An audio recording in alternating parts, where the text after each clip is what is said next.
जय हिंद साथियों, स्वागत है आप सभी का हमारे ज्ञान आरबीएल यूट्यूब चैनल पर। साथियों, आपको पता है कि आपके जो यूपी पुलिस है, यूपीएसआई है या फिर जूनियर असिस्टेंट किसी भी एग्जाम्स के लिए हम दोस्तों आपके लिए हिंदी साहित्य का इतिहास लेकर के आए हैं। और आपको बता दें, ये हमारी आज की तीसरी क्लास है। ठीक, इसके पहले 2 क्लासेस हमने दे दी हैं। ठीक है, तो चलिए दोस्तों शुरू करते हैं। उसके पहले मैं बता दूं आपको कि दोस्तों अगर आप पुलिस तैयारी कर रहे हैं, कोई एग्जाम की तैयारी कर रहे हैं दोस्तों, उसमें ये सब चीज़ें पूछा थी। आपको बता दें, ये वाली सिर्फ सारी चीज़ें हैं दोस्तों, अर्थव्यवस्था, संविधान, इतिहास और विज्ञान। इनका हमने एमसीक्यू करवाया है, यानी कि दोस्तों बहुविकल्पी टाइप के जो प्रीवियस ईयर क्वेश्चन आए वो हमने करवा दिया। इसके अलावा ये सब कुछ हमने विस्तार में पढ़ा है, विस्तार में पढ़ा है। भारतीय कृषि, वाणिज्य, व्यापार, जनसंख्या, पर्यावरण, नगरीकरण, आतंकवाद, पड़ोसी देश, साइबर क्राइम, अनुसंधान दिवस और अंतर्राष्ट्रीय मुद्राएं, ये सब चीज़ें हमने पहले से पढ़ रखी हैं। ठीक है, इसके अलावा संपूर्ण हिंदी पढ़ित कहाँ पे आपको मिलेगा, आपको जाना होगा हमारे प्ले लिस्ट में, और प्ले लिस्ट आपको दिखेगा ये। ठीक है, UP police 2024 GK and GS, है ना, ये इसको पढ़ लीजिएगा। इसमें आपको सब कुछ मिल जाएगा दोस्तों। जो हम हिंदी साहित्य पढ़ा रहे हैं वो भी दोस्तों अमूमन इसी में डाला है, क्योंकि जो भी यूपी पुलिस से संबंधित है सब कुछ इसी में पड़ेगा। यूपी का करंट अफेयर हमने कराया है वो भी इसी में, सीआरपीसी है ना, पुलिस अधिनियम 1861 कराया वो भी आपको इसी में मिल जाएगा। इसके अलावा दोस्तों आप जाइएगा, आगे जाएंगे प्ले लिस्ट में दोस्तों, ये मिलेगा आपको उत्तर प्रदेश स्पेशल पढ़ सकते हैं यहाँ से, और यहाँ से आप संपूर्ण हिंदी पढ़ सकते हैं। देखिए, हिंदी आपके लिए समय नहीं है दोस्तों, जो टॉपिक में दिक्कत वो टॉपिक आप यहाँ से कवर कर ले। ठीक है, अब दोस्तों आपको बता दें, ये हमारी एक ई बुक है, पीडीएफ स्वरूप आपको मिल जाएगी मात्र 50 रुपीज़ में। ठीक है, 50 रुपये में दोस्तों। इसमें कौन से चैप्टर होंगे दोस्तों, ये सारे चैप्टर होंगे, इतने आप स्क्रीनशॉट ले सकते हैं। ये सभी चैप्टर आपको 50 रुपये में आपको मिल जाएंगे। ठीक, कैसे मिलेगा, तो हमारे ज्ञान आरबीएल ऐप पे दोस्तों जा करके डाउनलोड करिए, वहाँ से जा करके इसको परचेज कर सकते हैं। ठीक है, और आपको बता दें, जो अभी हमें पढ़ा रहा हूँ ये दोस्तों हिंदी साहित्य का इतिहास, इसकी एक अलग ई बुक है, 50 रुपये में आपको मिल जाएगी। देखिए, ये पीडीएफ आपको फ्री नहीं मिलेगी, क्योंकि ये हमारा पेड क्या है दोस्तों, ठीक है, पीडीएफ है, हम फ्री पढ़ा रहे हैं, ये आप सोचिएगा। ठीक है, चलिए। और दोस्तों जैसे आप हमारे ऐप पे जाएंगे, वहाँ पे दोस्तों ये देखिए स्टैटिक जीके का मिल जाएगा, ये आप कर सकते हैं 50 रुपये में। इसके अलावा दोस्तों मैं आपको बता दूं कि हमारा सफलता 2.0 के नाम से एक बैच है जूनियर असिस्टेंट का, जिसमें 2 टीचर आपको सिलेक्टेड मिलेंगे। ठीक है, तो आप चाहें तो दोस्तों 399 रुपये में इस बैच से भी जुड़ सकते हैं। इसके अलावा देखिए, आपको उत्तर प्रदेश स्पेशल की ई बुक मिल जाएगी। इसी तरीके से आपको हिंदी की सारी हिंदी का आपको ई बुकें मिल जाएंगी, तो जा करके एक बार देखिए, परचेस करिए। चलिए शुरू करते हैं वीडियो को। तो साथियों, दूसरे वीडियो में हम तो यहाँ तक देखे थे कि भैया जो आदिकालीन काव्य धाराएं, उनमें हमने कहा था रासो साहित्य हो गया, राज साहित्य हो गया, सिद्ध साहित्य हो गया, नाथ साहित्य हो गया, लौकिक और अभ्रंश साहित्य। लगभग दोस्तों इनको हम 6 भागों में बांट देते हैं। ठीक है, तो चलिए दोस्तों देखते हैं आज रासो साहित्य। देखिए, रासो साहित्य क्या होता है, इसको हम चारण साहित्य कहते हैं। ठीक है, याद रखेंगे, आचार्य रामचंद्र शुक्ल ने रासो साहित्य का विवरण दोस्तों वीर गाथा काल के अंतर्गत किया था। और देखिए, ये क्वेश्चन आपके एग्जाम में पूछा गया कि आचार्य रामचंद्र शुक्ल के अनुसार वीर गीत परंपरा का प्राचीनतम दोस्तों ग्रंथ कौन सा, बीसल देव रासो, यानी वीर गीत परंपरा का सबसे पुराना दोस्तों ग्रंथ कौन है, आचार्य रामचंद्र शुक्ल के अनुसार बीसल देव है दोस्तों। ठीक है, ये आपके यूपीएसआई में भी पूछा गया है। ठीक है, तो ये क्वेश्चन आपके लिए इंपॉर्टेंट हो जाता है। देखिए, रासो साहित्य की विशेषताएं क्या होती थी, आपको पता है, ये चरणों में रहते थे, मतलब राजा के यहाँ रहते थे, उन्हीं की वीरता का वर्णन करते थे, उन्हीं के युद्ध का वर्णन करते थे। रासो साहित्य में बस यही था कि जो भी दोस्तों कवि थे वो राजा के यहाँ रहते थे, उनकी महानता का वर्णन करते थे। ठीक है, चलिए, वो इंपॉर्टेंट नहीं है। हाँ, ये आपके लिए बहुत ज़्यादा इंपॉर्टेंट, क्या बहुत ज़्यादा इंपॉर्टेंट है। और दोस्तों ये रचनाएं तो आपके लिए भाई एवरग्रीन है, तो याद कर लीजिए, मोस्ट इंपॉर्टेंट। चलिए, खुमार रासो, खुमार रासो किसकी है, दलपति विजय। देखिए, खुमार, जब किसी चीज़ का खुमार चढ़ता है ना, आपके कहते हैं ना हमारे नौकरी पाने खुमार चढ़ा, हमारे इधर तो कहते हैं खुमार मतलब क्या होता है, जुनून, है ना। तो दोस्तों अगर कोई खुमार चढ़ता ना, खुमार, तो दोस्तों कोई ना कोई विजय आप हासिल कर सकते हैं, जीत सकते हैं किसी भी चीज़ से, चाहे आप परीक्षा के एग्जाम से उससे जीत पाएँ। तो याद रखेंगे, जब खुमार चढ़ेगा तो आपको विजय मिलेगी, मतलब कि जीत आपकी पक्की है। तो खुमार रासो विजय संबंधित है। बीसल देव रासो, क्या दोस्तों, बीसल देव रासो, आपने क्या देखे दोस्तों कि 20 20 क्या देखे आपने, नर देखे, नर, है ना, 20 नर देखे, और जो कि दोस्तों पति थे, है ना। तो यानी 20 का हो जाएगा, 20 साल दोस्तों आपके 20 क्या होते हैं दोस्तों, नरों की संख्या कितनी थी, जब जहाँ पे गए दोस्तों वहाँ नरों की संख्या फिर पतियों की संख्या कितनी थी, 20 थी। इस तरह से याद कर लेंगे किसी तरीके से। तो बीसल देव रासो, रासो दोस्तों किससे संबंधित, नरपत नाल से, है ना। परमाल रासो, परमाल रासो, देखिए आपको पता है कि अगर आपको माल चाहिए दोस्तों, पैसे रुपए, तो आपको जागना पड़े, जगनिक, है ना, यानी कि यार की परमाल रासो, है ना। अगर दोस्तों आपको माल चाहिए, पैसे रुपए चाहिए दोस्तों, आपको जागने का मतलब जागना पड़ेगा, रात दिन, दिन रात में जागना पड़ेगा। तो परमाल रासो, जगनिक। ठीक है, यार कहेंगे बहुत अच्छे से। और पृथ्वी राज रासो, ठीक है, ठीक है, पृथ्वी राज रासो। देखिए, आप अगर कोई चीज़ आपको मिले दोस्तों, आपसे कहा जाए कि दोस्तों आप पृथ्वी पर राज करने के लिए क्या करेंगे, तो आप कहेंगे दोस्तों हम भगवान को प्रसन्न करके वर मांग लेंगे, वर मांग लेंगे ना। चंद वरदाई, है ना। तो वर किसके लिए मांगा गया, एक वरदान किसके लिए मांगा गया कि पृथ्वी पर राज करने के लिए। वैसे दोस्तों ये आपका सबसे इंपॉर्टेंट यही है, ठीक, और ये आपको पता होगा ना। और हमीर देव दोस्तों, हमीर देव किसका होगा, सारंग का, हमीर देव सारंग का। तो ये दोस्तों आपको याद रखना। देख खुमार किसके लिए चढ़ता है दोस्तों सर पे, जब विजय आपको पानी होती है, मतलब कि किसी चीज के लगन कि भैया ये हम जिद्द है हासिल करेंगे, तो खुमार होता है ना। बीसल देव, 20 आपने क्या देखे, ठीक है, 20 आपने क्या देखे, देखे नर 20 नर आपको दिखे, है ना, 20 नर भी मिले। और दोस्तों परमाल, माल चाहिए दोस्तों, तो क्या जगना पड़ेगा, जागनिक, है ना। और पृथ्वी पे अगर आपको क्या करना है, राज करना, तो हम मतलब वर लेना पड़ेगा, ठीक है। बाकी दोस्तों ये हमीर रासो, सारंग देव, ये आपके पास 5 इंपॉर्टेंट है, इनको आप याद रख लेंगे। चलिए आगे देखते हैं दोस्तों, ठीक है। बात करते हैं खुमार रासो को दोस्तों। तो खुमार रासो क्या है, तो आपको बता दें कि खुमार रासो 9वीं शताब्दी की रासो साहित्य की पहली रचना। आपसे पूछेगा कि रासो साहित्य की पहली रचना कौन सी थी, तो खुमार थी, है ना, क्योंकि विजय पाने के लिए खुमार चढ़ा हुआ था, खुमार चढ़ा हुआ था दोस्तों, याद रखेंगे। खुमार रासो रासो साहित्य की पहली रचना थी। और एक चीज याद रखेंगे कि यह प्रथम जय काव्य था, हिंदी का प्रथम जय काव्य कौन सा था, तो खुमार रासो था। ये क्वेश्चन भी आपके यूपीएसआई में पूछा गया 2021 में कि हिंदी साहित्य का प्रथम जय काव्य कौन सा है, तो खुमार रासो, ठीक है, खुमार रासो। देखिए इसके बारे में ज़्यादा हम नहीं बात करेंगे। वैसे एक चीज़ मैं बता दूं कि खुमार रासो दोस्तों 3 शासक हुए थे, कुमार द्वितीय से लेकर के दोस्तों खुमार रासो को वर्णन किया गया, ठीक है। वैसे खुमार रासो में दोस्तों वर्णन किसका है, तो मैं आपको बता दूं कि खुमार रासो में बप्पा रावल से लेकर के राज सिंह तक का वर्णन किया गया है, ठीक है। इतना याद आपसे नहीं पूछा जाएगा, तो ये आपको याद करने की जरूरत भी नहीं, ठीक है। तो खुमार रासो दोस्तों इसमें 24 युद्धों का वर्णन किया गया, ठीक है। चलिए अगला है बीसल देव रासो, है ना। 20 क्या देखे आपने, नर देखे, नर या फिर पति देखे ना, 20 नर देखे, याद रखेंगे, ठीक है। इसकी रचना दोस्तों आपको पता है 1155 ईस्वी के आसपास आचार्य रामचंद्र शुक्ल के अनुसार की गई थी, ठीक है, बीसल देव रासो, ठीक है। इसमें दोस्तों आपको बता दें तो इसमें अजमेर के चौहान शासक बीसल देव का दोस्तों वर्णन किया गया है, ठीक। बीसल देव यानी विग्रह राज चतुर्थ तथा मालवा भोज के परमार की पुत्री राजमती का वर्णन किया गया। और दोस्तों याद रखेंगे इंपॉर्टेंट, क्या इंपॉर्टेंट है कि इसमें पहली बार 12 मासा वर्णन किया गया। 12 मासा जानते क्या होता है, समझिएगा। मान ले दोस्तों एक देखिए प्रेमी प्रेम का है, तो प्रेमी का बाप लेकर के दोस्तों प्रेमिका कहीं चला गया, ठीक है, और प्रेमी अलग है प्रेमिका अलग है, और 12 महीने दोस्तों कैसे काट रहे, सर्दी गर्मी, है ना, प्यार का एक एक दिन कैसे काटे, तो उसका वर्णन करना दोस्तों बीसल देव रासो कहलाता है, ठीक है। समझ रहे हैं, याद दोनों को आ रही मगर मिल नहीं पा रहे हैं, है ना। वो गर्मी का मौसम, ये वो ठंडी का मौसम याद आ रहा कि शायद होती साथ में रहते ना, तो वो सब चीज़ें दोस्तों क्या होता है 12 मासा वर्णन, है ना। ऐसा वर्णन कब मिला है, तो बीसल देव रासो में दोस्तों किसका वर्णन मिला है, तो बीसल से 12 मासा। देखिए बा से बीसल, बा से 12 मासा, तो ऐसे याद रखेंगे। हिंदी में प्रथम 12 मासा वर्णन किसमें मिलता है, बीसल देव रासो में, याद रखेंगे। और बीसल देव रासो दोस्तों नरपतनाल, है ना। चलिए याद रखेंगे बहुत अच्छे से साथियों, ये चीज़ें आपको याद रखनी है।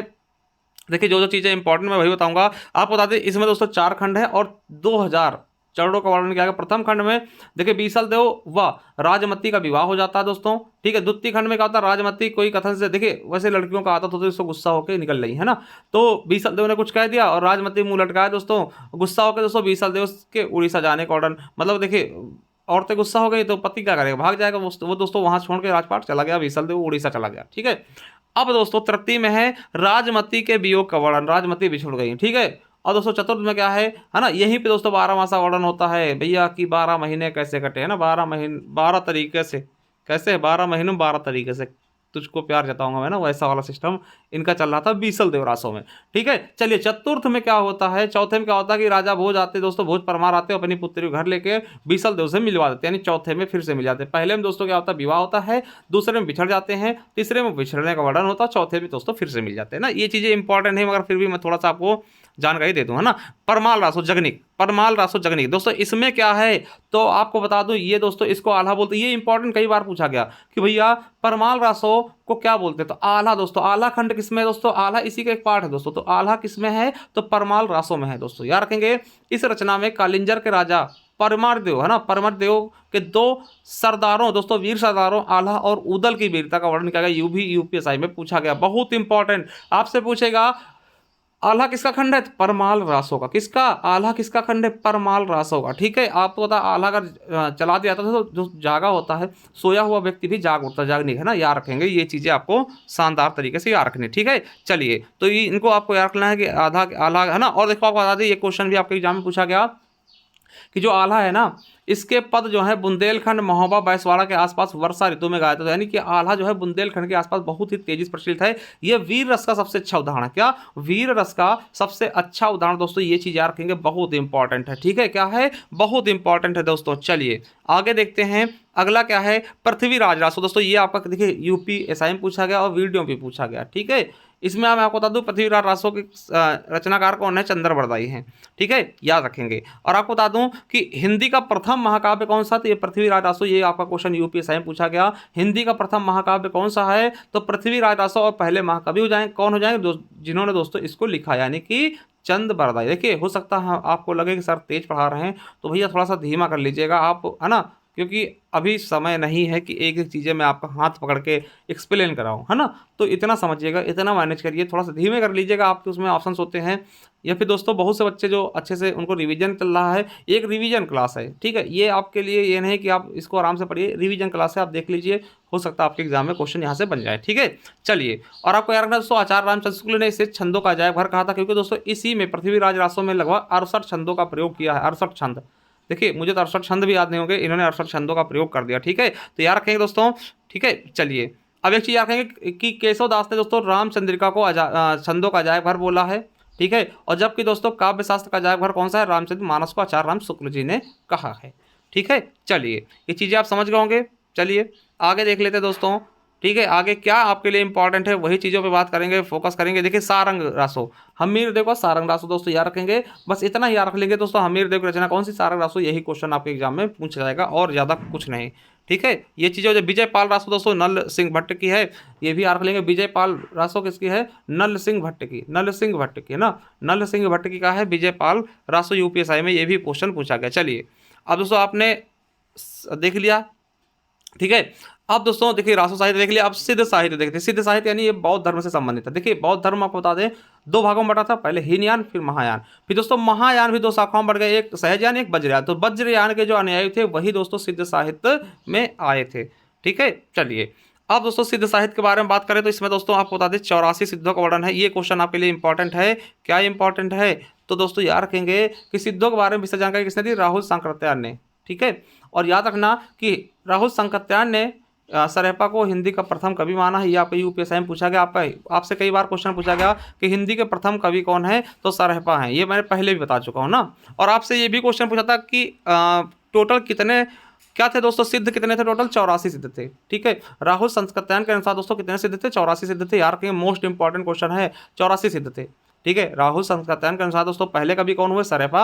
और कितने दोस्तों सिद्ध थे? 84 सिद्ध थे। देखिए 84 के नाम ये हैं, इनको आप आराम से पढ़ते रहना, देखते रहना। ठीक है, ये आपको बताने वाली चीज़ें नहीं, जिसमें दोस्तों 4 महिलाएं भी थी, है ना, लक्ष्मीकरा, मणिभद्रा और कनकलपा और मेघलपा। ठीक है, ये चीज़ें आपको याद रखना। देखिए सिद्धों के अनुसार देखिए सबसे पुराने सरहपा, इसीलिए इनको प्रथम कवि बोलते हैं। उसके बाद लुइपा आते, फिर दोस्तों सरहपा आते, सप्रपा आते, फिर कढ़ेपा, फिर डोम्भिपा। ठीक है, तो सरहपा के बारे में याद कर ले दोस्तों कि सरहपा दोस्तों ये बंगला भाषा के पहले कवि माने थे। भट्टाचार्य के अनुसार बंगला भाषा के पहले कवि थे। और ये चीज़ याद रखेंगे कि राहुल सांकृत्यायन ने इनको हिंदी का प्रथम कवि माना, और ये हिंदी के प्रथम कवि हैं भी। ठीक है, और सरहपा सिद्ध के सबसे पुराने होने के कारण दोस्तों इन्हें आदि सिद्ध भी कहते हैं। क्या बोलते हैं इनको? आदि सिद्ध का भी इनको खिताब दिया गया है। ये दोस्तों सरहपा धर्मपाल के यहाँ रहते थे दोस्तों। ठीक है, किसके यहाँ? धर्मपाल के। इनके कई सारे नाम, जैसे राहुल भद्र इन्हें कहते हैं, सरोज वज्र कहते हैं, है ना, पदम कहते हैं, पदम वज्र कहते हैं, सरोज भद्र कहते हैं। ये सभी नाम इन्हीं के हैं। और इन्होंने कुल इनकी एक मेन रचना दोस्तों दोहा कोश। क्या है? दोहा कोश, इनको याद रखना आपको। ठीक है, फिर सब्रपा आ जाएंगे दोस्तों, ये भी धर्मपाल के समकालीन थे। इन्होंने देखिए ये विक्रमशिला विश्वविद्यालय क्या थे? प्राचार्य थे। कौन? सब्रपा। ठीक है, याद रखेंगे। चलिए आगे देखते हैं। इसके बाद दोस्तों लुइपा आते हैं। लुइपा आपको बता दें कि जो 84 सिद्ध थे उनमें इनको पहला स्थान था। यार कहेंगे 84 सिद्धों में पहला स्थान किसको मिला था? तो लुइपा को मिला था। ये आपको यूपीएसआई में पूछा भी गया है। ठीक है, ये रहस्यवादी कवि थे, है ना, रहस्यवादी कवि थे लुइपा। ठीक है, चलिए उसके बाद दोस्तों इनकी रचना का नाम क्या था? है ना, लुइपाद गीतिका। ठीक है, चलिए आगे कण्हपा है दोस्तों। कण्हपा का देखिए इनसे ज़्यादा इंपॉर्टेंट जो भी चीज़ें थी वो हम बता देंगे, ज़्यादा इंपॉर्टेंट। उसके बाद डोम्भिपा है दोस्तों। डोम्भिपा भी क्या है? सिद्ध में। फिर कुक्कुरिपा। ठीक है, तो इनके बारे में दोस्तों ज़्यादा कुछ पता नहीं। इनके गुरु का नाम है चरपटिया। क्या नाम था इनके? कुक्कुरिपा के देखिए नाम भी अजीब है, कुक्कुरिपा। उनके गुरु का नाम क्या था? चरपटिया। क्या नाम था दोस्तों? चरपटिया गुरु का नाम था। ये चीज़ें याद रखेंगे। चलिए, अब दोस्तों देख रहे हैं नाथ साहित्य दोस्तों किसके भक्त थे? दोस्तों शिव उपासक थे। जो शिव उपासक थे वो नाथ साहित्य थे। देखिए राम कुमार वर्मा के अनुसार ये 12वीं से 14वीं शताब्दी के मध्य इनका उदय माना जाता है। ठीक है, चलिए अब देखिए एक चीज याद रखेंगे दोस्तों, नाथ साहित्य 9 नाथ साहित्य थे। कितने थे?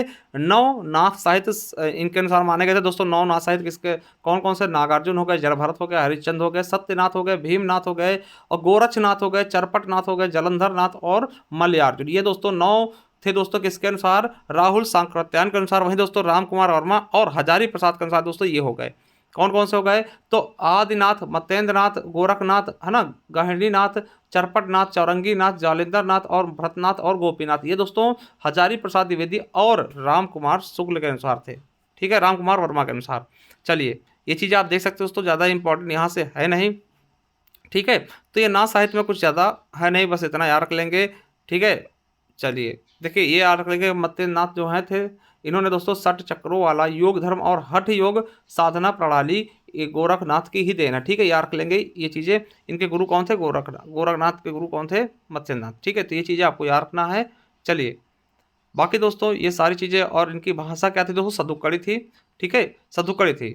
चलिए और दोस्तों इनके देखिए हजारी प्रसाद द्विवेदी के अनुसार गोरखनाथ के विभिन्न शैव संप्रदायों को तोड़कर दोस्तों 12 पंथी संप्रदाय की स्थापना की। और इनकी कुछ रचनाएं दोस्तों ये देख सकते हैं आप, है ना, 12 पंथी जो संप्रदाय की स्थापना की थी ना। चलिए ये ज़्यादा इंपॉर्टेंट है नहीं। चलिए साथियों ये आज के लिए इतना काफ़ी है। अगले वीडियो में हम नेक्स्ट चीज़ें देखेंगे, यानी कि सिद्ध के आगे चीज़ें हम देखने वाले, जो महत्वपूर्ण दोस्तों वही पढ़ा रहे हैं, ज़्यादा आपको इधर उधर नहीं करेंगे। ठीक है, चलिए थैंक यू। कैसी लगी वीडियो एक बार जरूर बताइएगा। अगर इसकी दोस्तों आप पीडीएफ चाहते हो दोस्तों तो आपको ई बुक लेनी होगी, 50 रुपये में आपको पड़ जाएगी। कैसे? ज्ञान आरबीएल ऐप पर जाकर के वहाँ से परचेज कर सकते हैं। थैंक यू, धन्यवाद, love you all, thank you.